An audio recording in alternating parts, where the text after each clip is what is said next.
имя, фамилия? Клепиков Валентин. Африкян Эдуард. Так, поделитесь впечатлениями от игры, от турнира. Насколько хорошая эта лига нравится, довольны положением вещей?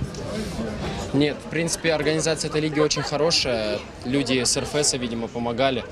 Нам всем очень нравится, все равно интересно поездить по городам России, посмотреть свой уровень на фоне других команд. С тем же Краснодаром, который чемпионат Европы выиграл, с тем же Саратовом, который всегда в тройке находится в этом турнире. Мы считаем, что сегодня провели хорошую игру, все настраивались на домашний тур, бились. На желание было болельщикам большое спасибо, поддержали нас, очень приятно. Все руководство было нашего института, директора, все были преподаватели, даже несколько человек. Спасибо всем огромное, будем стараться дальше. Завтра также игра, всех ждем. Спасибо. А вот ты что-нибудь скажешь, какие у тебя впечатления?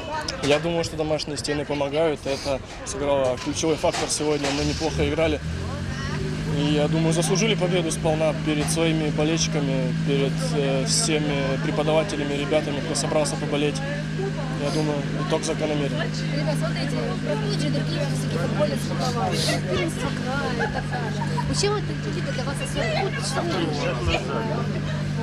вы так рады в ней участвовать? Что она вам дает? Ну, это лига чемпионат России, считай, маленький такой, среди студенческих команд, но все же чемпионат России, поэтому это совершенно другой уровень даже на фоне чемпионата края. Мне кажется, что это высший уровень, где-то первенство второй лиги, скорее всего так. Ванек, все нормально? Спасибо большое, мы за вас рады. Спасибо.